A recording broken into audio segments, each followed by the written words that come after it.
I think the biggest thing is asking, who is part of the organization. There's a lot of construction companies that are becoming now consumed by private equity companies. Okay. So as much as they say that they're a local organization, they do have a company in New York that's making all the decisions now.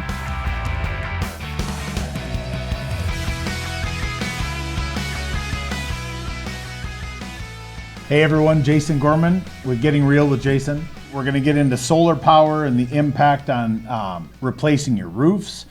We're talking about investing in your home if you're staying there or living there longer, building a business and fitting in as a woman-owned business in construction. Yep. We're going to talk about how to interview your contractor. So whether you're hiring someone for remodeling or insurance. And then what are the changes to insurance? So what are we seeing as far as where's the industry going? Are there any materials changing? How are things changing in the future? Yeah. We are so excited to have you, Rachel Narveson with Proficient Construction. Tell us a little bit about you and how you got into construction. Yeah, so I think a lot of people think that I was part of a family business, or my father or brother was in construction, and actually it was just kind of a fluke thing. I wasn't the best in school, and my mom was like, if you're not going to be keeping up on your grades and your school, I want you to have a part-time job after school, just to kind of keep me out of trouble and have something to do. And I actually answered an ad in a newspaper, and it was said for appointment setter. I'm like, that sounds fun. And I've always been very social, so I'm like, that might be something interesting. And it actually was a home improvement company, a small family business. It was a couple and their daughter ran the business. It was windows and siding. And they were building a telemarketing team. So back then... They didn't tell you what that appointment setter was. No. So at first I was like, I just thought I was scheduling, like as if it was a salon, scheduling clients. But during the interview, I really enjoyed the girl that I interviewed with. She's the daughter of the company. She went to school at Carlson Management, Business Management School. And she just had a knack for marketing. And I was like, wow, very impressed by her. So I actually interviewed with her. She gave me the job as a telemarketer. So I'm sitting in a call center, and we're literally opening up phone books and calling. And we all had our own regions. Selling windows, doors, siding, all that. Yep, scheduling appointment for the salespeople. Wow. And I was like, this is not going to work. I'm going to be here for maybe 2 days. And I actually stayed there until I was about 21, 22. And so I actually went from just setting appointments to actually running a canvassing team and running a call center when I was there. So, wow. Yeah. So how did you transition to the construction side of the business? Well, it was just, all day I'm talking to people about their windows, their siding, their basement projects, and just learning about, what people are what is interesting to them in their home and what's important to their home. And so as much as I wasn't out in the field with the construction teams, I was actually talking with homeowners naturally all the time, figuring out, what do homeowners need and what are they looking for. So that's awesome. Yeah. And then when did it switch to Proficient? So actually, so I worked there for about 4 or 5 years throughout, and I actually ended up going to college for marketing, which I feel like the girl I worked for it had a huge influence on me. So as I was going to college, I actually found a construction company that was closer to Metro State, which was downtown St. Paul. And that was the only reason why I left the company, because I just wanted to be able to, go to class and then go to work. And so I actually ran a marketing team for a construction company in St. Paul. And so that was more geared towards storm damage restoration, which is a whole different ballgame versus retail, which I really liked, because I learned a whole different side of construction with the exterior side. And I did that for a few years, and started Proficient Consulting in 2013, which I basically would go in to companies, and I would do more marketing and project management for a few different construction companies. And I did that as a side hustle while I had a corporate job. Okay. So did a little bit of both. And then in 2019, I went ahead and got my general contractor's license, and then started Proficient Construction right before COVID hit. So that's cool. And you won a big award this last year. Yep. Woman-owned business in Minnesota. what challenges do you find by being a woman in the construction business or construction industry? Sure. So I think the biggest thing is, obviously it is a male-dominated space. Mostly, I would say it's just that fear of like, am I fitting in with what's going on here? A lot of the people I work with are a lot older than me, and I actually think sometimes that's the biggest challenge is a lot of people don't realize I've been in construction since I was 17. I will be 36 this year. And so I think because I look young and I'm a woman, most people just don't think that I have the knowledge.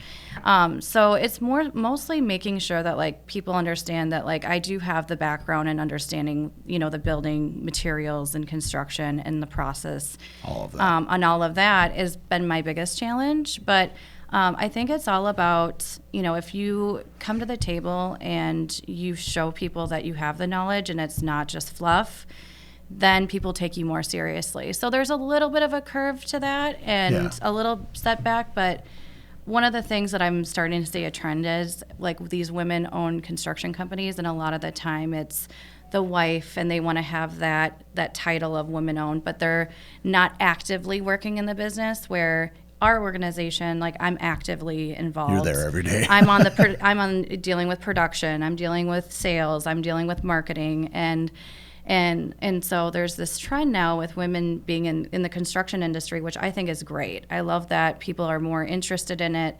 But I think a lot of it too is that play on, we're women owned. And I don't want to really be known for that. I want to be known like we're a really good organization that care about people and our customers. And we do a good job. We have good craftsmanship instead of advertising women owned, because that's great. It's a different audience sometimes that we gravitate towards. But most importantly, I want to be known for doing a good job, having the customer service, being a partner with our clients, and making sure we do a good job. Yeah, you guys are awesome. I mean, you've done jobs for me. I know you do big, commercial jobs, whatever. We'll get into all that, but it is, it's such a breath of fresh air because there's so many contractors, especially in the storms, in that storm space, that are just, they're from out of town. They're not even from here, so they just come, they show up for a weekend, they're door knocking, and then they're back to Kansas or something. Yep.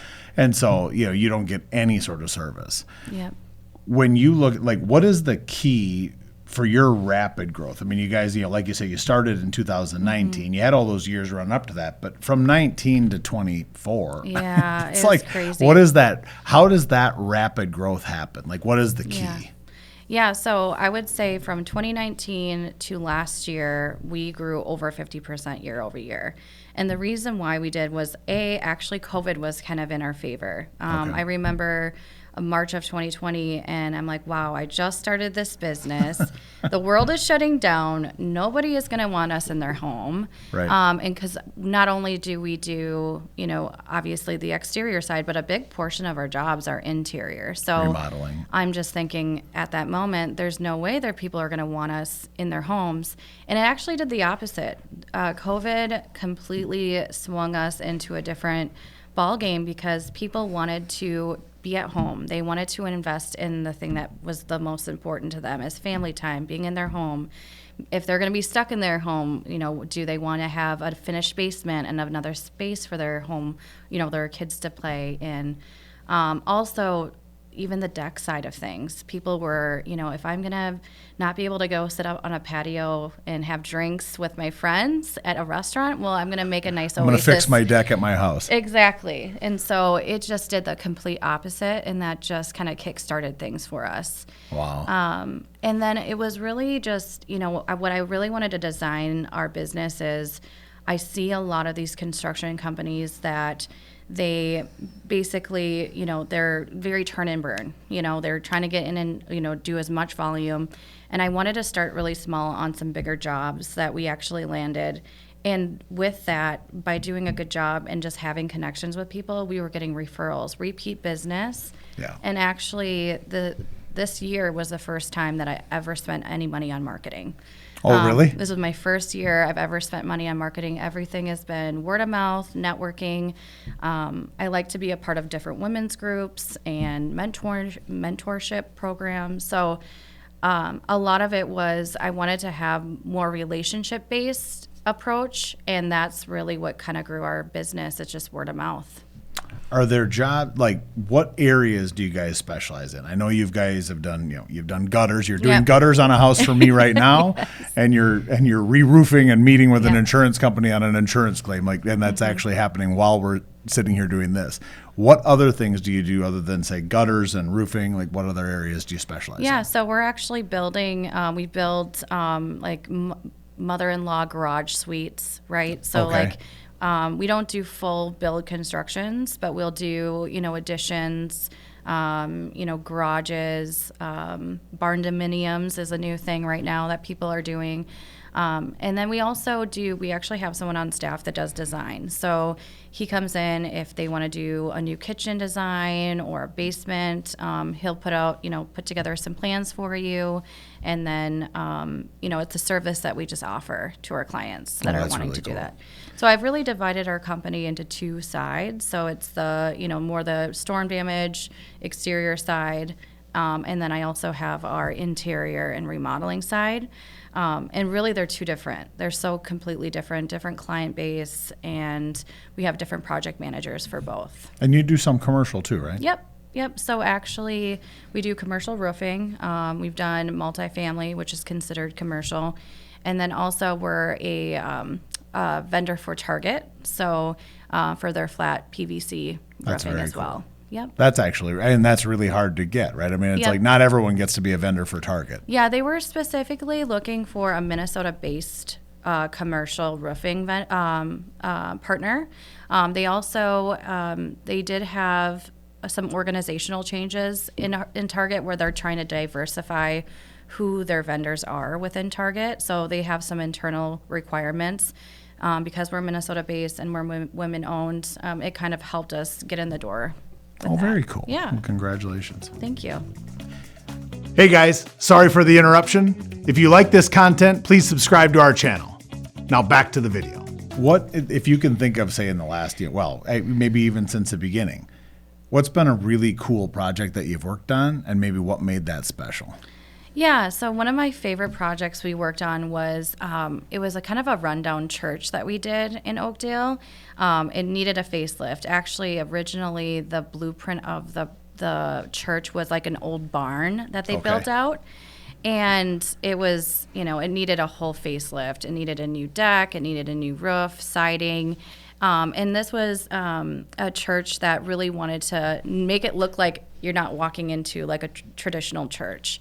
And so we sat down, we put together some plans. The church is black and a dark gray, which is like so weird to think that a church would want to go that route. Usually you think of the white chapel and right. So we did super non-traditional, and it turned out super cool. And one of the things that we're going to be doing is building this cool cedar cross to it. Okay. The transformation was beautiful and stunning, and when people drive by it, because it's on a pretty busy road, people will actually take pictures of it because it's so beautiful. That's very cool. Yep. So that was my favorite project. It was kind of my baby. It ended up starting out as a storm damage project, and we just did a lot of work there. And they end up remodeling in addition too. Yep. So that's it's awesome. Beautiful.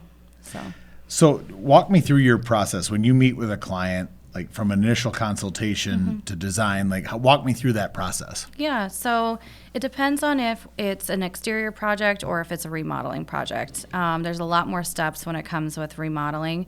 So at Proficient, I have a dedicated project manager with each person that we meet with. Okay. So right from the beginning, we have, if it's so I'll walk you through like a storm damage project. It's typically we come out there before the insurance company does. Reason being is we want to make sure that they have enough damage. We don't want to start a claim if they don't. Partial claims, anything to have anything on their record to have another claim is just not worth it. Sure. So we like to come out there, take a look at the damage, do an assessment, and then what we do is we actually put together like a project scope, photos of the damage so that we're prepared when the adjuster comes out there. Once we meet with the insurance adjuster and walk through the damages, then we come together as coming up with an estimate together. So we use the same program as what insurance carriers use, which is Xactimate. And we put together our estimate, and if there's any discrepancies, we do all of that negotiating with the insurance company on behalf of the homeowner. And you do that up front? Yep, we do, depending on the project. Sometimes the insurance company will kick out their first estimate before we even get a chance to. Okay. Sometimes they do it right on the spot. And so we usually will review everything, make sure everything's on there. And then if there's anything on the back end, once we, a lot of the times what happens is we open up the roof, there's rot, there's stuff that needs to be supplemented for. So we do that as well. And then really... and that's the scary part, right? Yeah. So that's for homeowners, and I see this all the time when they get the door knockers in a neighborhood, So we have a little hailstorm or a windstorm, and, we have to sell the darn thing, Yeah. So they call us a year after they, maybe had some hail damage last year. The fly-by-night company comes through, bangs on their door, Yep. says they're going to do the work. They don't do the things like supplementing and working Yes. to try and do the extras because it's kind of a pain in the butt. Yep. To get 3 extra sheets of plywood is Yep. like a real pain. Yep. But And a lot and they of- want to get back to Kansas, But now I'm dealing with a rotten roof that was Yeah. replaced a year ago. But the clients don't know any better because they're not up there clean, tearing Exactly. their shingles off. Yep. A lot of these, they'll just give me the estimate. We'll do it for whatever the insurance company approves it for. A lot of the time, we are, we're looking through that estimate during the project and after as well, because there's a lot of things that are missing on that estimate. And Right. a lot of the those fly-by-night contractors, they might not have Xactimate, they might not have the training or the knowledge for it. But you're actually right. There's so many claims that we run into that have. They that just want to problem. put the shingles over. Yeah, they just they'll wanna- stick to the rotten wood for Yeah. another year, and Yep. they'll be back into another state. Yeah, they're volume-based contractors. They're how many roofs can we put on this year in the small storm season that they have? Yeah. Pretty much. What do you think is that, like, if someone's picking a contractor, whether it's for, and maybe you got, 2 different types of clients, like you say, you got the storm damage aspect of your business, but you also have the remodeling, decks, things that people, they're staying in their home for a long Yeah. time. What is the biggest thing for someone to consider when they're choosing a contractor? What should they be asking? I think one of the things that people go to is like the Better Business Bureau or reading reviews, which I think is really important. But I think it's almost better to know exactly who's going to be working with you on your project. So right away, if we're doing a remodel, we have our designer right there. We have our production, our operations. And I think being able to have those conversations prior to picking your contractor, it's like an interview. You want to know who you're going to be working with. Right. A lot of the times these these customers, they have a salesperson and they've been through like the 10-step closings, and they're there to do is to sign the contract, and that person is usually not the person that you're dealing with. Right. So my approach has been a little different. I want the project manager to be also knowledgeable about construction. So all of my project managers have had a background in construction as well. So they're not just selling you, a new roof or a remodel. They're actually involved in the entire scope. They're coming out and meeting with the crews. So we do things a little differently that way, and I think it's important that you ask those questions. Who am I going to be working with directly? After I'm done signing this contract with you, am I going to have a dedicated project manager? Is it going to be you? Who will be at my house? Right. Those are the questions, because a lot of the time, especially we live in a world where there's a lot of subcontractors and people don't know who's showing up at their house. And I think those are really important questions to ask. So what do you say? Like, how do you interview a contractor? I think the biggest thing is when you're dealing with the person that's coming out to your house that you're basically getting a quote from, is asking, who is part of the organization. There's a lot of construction companies that are becoming now consumed by private equity companies. Okay. So as much as they say that they're a local organization, they do have a company in New York that's making all the decisions now. It's a big trend that's happening in Really? the industry. Yep. A lot of companies, especially with storm damage, there's a lot of private equity that's coming in and consuming these businesses. Oh, wow. So you're not dealing, I mean, you're dealing with local people, but the company itself is completely different and rebranded. So asking, who is the owners, how are they affiliated? How many projects have you done? When you're interviewing too, it's good to have testimonials from actual customers, not just reading Google reviews. So if we have a you said one time, I think when you did my house, like all of a sudden you're like doing a lot of my neighbors. Yes. Like you actually, because you're a real person, Yep. live in the area and run a company with people who, Yep, exactly. And another thing is that I think is important is how involved is the owner? Because I've worked for organizations that were fairly large in construction, and you'd never see the homeowner or the business owner out on the job site, not involved. They, would kind of behind the scenes. You never heard about them, never seen them, and they had kind of everybody working for you. And I think that, these larger organizations, they do a good job. Yeah. But when you're dealing with your home and you're doing a big renovation in your home, you want to have that personal relationship. And I think that's a huge, huge game changer when you're dealing with a contractor. Well, and one other thing, as long as we're on the topic of like contractors and things, like you and I and Bo, we've talked about, investing and flipping. I know you guys own investment properties. Yep. Like when you're approaching houses, whether you're going to flip something or just an investment property that needs some remodeling, what are the main things? Like someone, because we have a huge audience of people that invest in real estate, buy real estate. What are the main things you look for when you're looking at a house and whether or not it's a good investment in terms of like, do you get in over your head with a construction project? Yeah, I always look at the potential, right? So one of our favorite things to do is buy, like a home that maybe has 1 or 2 bedrooms upstairs and an unfinished basement. So being able to put equity right into the home right away by finishing a space that's, we can turn it into a rec room or a family room, extra bedrooms. That's something that we always look for. I think importantly too is having good relationships with your realtor, because if they know the area really well, they're running the comps from you, they know what the potential is there. That is the biggest thing, is having relationships with the right realtors. There's a lot of realtors out there that try to work with investors, but they don't know that whole process very well. So working with a really good realtor is a game changer when it comes to looking for investment properties. Well, and whether you buy and hold or if you're going to flip them, because we get a lot of people, they want to buy and hold, and then other people, they just want to flip it fast, turn 5 or 10 of them a year.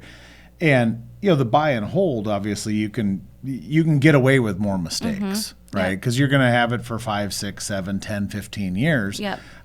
Where the flippers really, you can't make a lot of mistakes. You make any mistakes, then it all comes out of your income. And then, it's like, well, why did you do it? If you didn't make your margin, then you just got experience. Yep.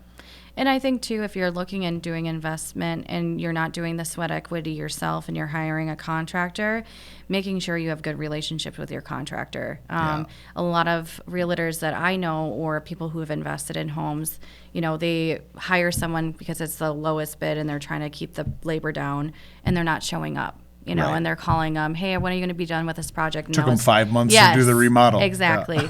So I think you have to really... They saved some money, but it took 5 months. So it's relationships. Again, you have to have good relationships with your subcontractors, have a good understanding of what they can actually do and what they can't do. Yeah. There's a lot of subcontractors and laborers that they think that they can build a mansion, right? And they can barely put up drywall. So, just making sure that you have those, that you're not making those big mistakes, because then you have to hire someone come back in to redo it. Yeah. Back up to the insurance stuff, because we deal with this, obviously selling people's houses. One of the things that is on the disclosure is, have you had any insurance claims for which you received money but didn't do the work? Yep. So, we have this every single year. We have to meet with clients. They got a check for $20,000 for some insurance damage, and they didn't do all of the work or didn't do some of the work. And then, basically they've got this little box they have to check on the disclosure that then makes the buyer or consumer either uncomfortable, the new insurance company uncomfortable, the mortgage company uncomfortable. So what are some other things with regards to the insurance side of the business that you see that homeowners should be aware of? Well, in those particular cases, I think that people don't realize that a lot of that stays with the home now. Insurance companies are getting smart. They're not in business to give money away, right? So if there's something that's claimed on the house, even if it's with a different carrier, there's a good chance that they can find out. A lot of these databases that these carriers are sharing information on claims. And so I think the biggest thing is I see a lot of homeowners who are like, okay, well, I'm going to go and sell my house after cashing in this check, not knowing that it could impact the next homeowner. So it's really Right. important to look into that. And of course, there's going to be situations where you don't get the complete honesty. But if you're doing some due diligence, if if one thing that I always recommend is look up and see if there's been any permits pulled on the home, right? Before. Oh, that's a good idea. How do Yeah. they do that? They can a lot of things are now online, right? If you can pull up permits, you type in the address, you can see what kind of permits were pulled. Especially if you know that in that area there's been a lot of storm damage. Lake Elmo, Right. Woodbury, we all know that there's been a storm almost every year. Right. It's really common that almost every home has been impacted by a weather event, especially in the last few years. So just keeping that on top of your mind and doing a little bit of digging yourself. Okay. Now we've talked about investing in real estate, but you mentioned back in 2020 you had a lot of people who were investing in their homes, maybe staying put. Yep. Do you still see that trend now? I mean, do you see people investing into their homes now, doing remodeling and maybe staying longer? It's definitely slowed down a little bit, and I think the biggest thing was people were, refinancing their home Yep. and taking that equity and putting it back in their homes, especially the inventory with real estate, right? There was, all these people wanting to buy, and there wasn't enough houses, and so Right. people were just like, okay, well, if I'm going to stay here, I'm going to invest in my home. What we're starting to see is people being a little bit more frugal with their money, right? Okay. And usually they have their kind of priority list of things that they want to get done. And a lot of it is, how do I make my home more energy efficient now? With Okay. all of the, energy costs going up. A lot of people are looking into Better insulation, yeah. better windows. Okay. and there's energy credits out there, that in the last few years that they're offering now to homeowners again. And I think people are just being more mindful about, okay, what is the return on my investment now with these? Instead of, yeah, it's great to have this beautiful lavish deck and a hot tub and all of the frills, but now people are saying what's more practical for my home, and Right. people are doing more practical remodels and more, if they know that they can't sell their house and buy something with more bedrooms, maybe they're doing they're finishing above their garage, those types of things that are making use of what they have versus doing extraordinary, more elaborate things. Well, that's awesome. Yeah. Yeah, I think that people, if they're staying in their homes, like we see people staying in their homes longer now, just, interest rates are higher. So then it's like, well, if 30% of the people just aren't moving because it's, Yeah. Friday and the interest rates are 3%, then they stay longer. Yep. So then maybe they want the pool, or like you say, they want more energy efficient things. That gas prices are higher. Your energy prices for your home, electric is higher. So Yep. what can you do to make your home more efficient? Yep. We see more solar panels going on houses. The jury is out on whether or not you can save money with those, because I think it's kind of an upfront thing. Yep. Because we get that question. I don't know if you do, but we get that question up front. And maybe that's a good question, because I was going to ask you the other day. So I had someone ask me, does a doing solar panels going to increase the value of my home? It's really hard in Minnesota. I mean, Yeah. obviously most of us know we have, kind of a harsh Yeah. climate, Yep. right? How does it affect roofing? Because if I spend all this money and put these darn solar panels on my roof, now what happens if I have to re-roof my house? Yeah. Or it's damaged around the solar panel? Then do I just butt the shingles up to that? No, actually, so because of the underlayment, right, ice and water and felt and all that, if you have storm damage, and we've had a few where we actually had to work with solar companies, and they come out, they detach, and then They have to take the whole thing Yep, off. they detach it, and then they reset it. And insurance companies, they have line items in Xactimate that's just like a, detach, reset. Typically in those scenarios, we actually have to get a quote from the solar company. If Okay. the homeowner still knows who that solar company is, We've ran into where people bought a house with solar panels, so they weren't sure who the solar company was, who installed it. So we have to do a little digging, and then they will do a detach and reset. Insurance companies want to see an estimate before you do the work, though, and have it pre-approved. But sometimes, but they will pay for it. They will pay for the detach and reset. Yep. Because I wonder, well, what the heck if you're, and you have to pay for the darn solar panels, make the payments on it, whatever. And that was the big concern for this client. They were going to do the kind of quote unquote free, they pay over time or whatever with the savings. However, the new person, if they sold it, say before that was up, well, then that person has to inherit that program and be okay with it. Yep, it's really common, actually. We've done a few where we've had to do that. I think the biggest thing is don't do it in hot weather. We had when it was really hot in July, we try to do those now more in the later months. Okay. Because getting up on the roof, and we just don't want them to ruin the shingles. So Okay. once they're installed, we try not to do those installs until later in the year, because we've had one incident where the solar company came to reattach the solar panels and they ruined some of the shingles. So you just have to be really careful on when you're doing those applications. Okay. So, yeah. As a young entrepreneur, because you're young, and I used to be young, as a young entrepreneur, what advice would you give to someone just starting out? Just be okay with failing. There's so many times that I failed. I tried something. I thought this was like a perfect solution for our business.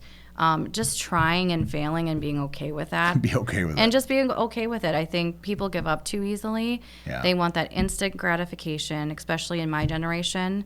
People are so used to being able to get fast answers and to get to the next step. And it takes a long time. There's been so many nights where I'm, working till midnight, and I'm waking up early because I have a little boy at home. And I think people see only the tip of the success, right? And they don't see all of the hard work that it takes. Right. And a lot of people don't want to do all of that. They want to see the sweet spot and know that the longer you stay with it and the more you commit to it, the better you're going to have long-term outcomes. And that's the best advice, is just, I know it sounds stupid. Never give up. Never give up, and just do it. Like anything that sounds like terrifying, like getting up and talking. I'm not a public speaker. And so like when I met you at our networking event, our event that we do on Thursdays, is I hated getting up and talking in front of groups. I'm better with like the one-on-one, just a one-on-one conversation, and just doing things that is out of your comfort zone, and just whether it's not perfect, it's not linear, success is not linear, and just do the things that that are the hardest, because those are usually the most rewarding at the end. Yeah, that's awesome. People don't want to take advice. People don't want to take those risks sometimes, and it's because it's the fear. It's the fear-based mentality. That fear, and I think that fear keeps so many people stuck. Yep. As an entrepreneur, you're just, in life, right? We all fail. Yep. Right? It's the only way you've learned anything. Yep. The hardest thing I think is as a parent, you want to avoid having your kids have any failure. Yes. You just don't want them to fail. You don't want things to go wrong. It's like, God, as an adult, like the only way you've ever learned anything is by failing. Yes. You've learned everything in your life that you've learned. You really learned through failure. Yes. It's like you don't learn from things going well. Yep. So you don't take that away from your kids too. At least that's the part that I have learned now. Having teenagers and now young adults, it's you don't want them to fail or experience that, but you realize the older you get, you realize that really is. It's not only necessary, but it's like that's the fastest way to succeed, is to just keep going through failure. Oh yeah, and I, as a mom too, I have to do that with my son who just turned 6. I see these moms that are like when we go to the park, and they're those helicopter moms, is what they call it. Yeah. And I just let if you Jace, you've met him. He's super social, and he literally is fearless. He's the first one to jump off the diving board. He's the first one, and I love that about him, because I want him to not be so. It's good to have a balance, right? You don't want him to be, getting themselves in a bad situation, but it's also important for them. I would never do well with someone, hovering over me. You have to let people be able to make those choices and fail. And I think a lot of what is happening with younger people is that they've always had someone there to catch them and fix things. And my mom and dad, they let us fail and let us figure it out, and I think the one thing, at the time I'm like, why does, everyone else's parents just like, give them a car or pay for their insurance? Like, why don't I get those things? And I actually think that made me who I am today, is that I just had to figure it out, Had to figure it out. Yeah. So. That's awesome. Yeah. What trends, so like we talked a lot about, business and obviously the whole construction side. Where do you see the construction industry moving in the next 5 years? Do you see materials changing, things, practices changing? Like, what do you think will be the biggest change in the next 5 years? The biggest change is going to be insurance. And I think we've already started seeing that with if you've looked at your homeowner's policy in the last few months, things are going up in prices. They're going to actual cash value policies now. So instead of having, and what does that mean to the homeowner? Sure. So with usually you're usually going to get money for the replacement of what it is today to replace your roof or your siding. Now they're doing actual cash value claims, which means when you actually installed it. So let's say you installed your roof 5 years ago. Yep. They're only going to evaluate it based on when you actually installed the roof or the siding or gutters. And that's the most you'll get.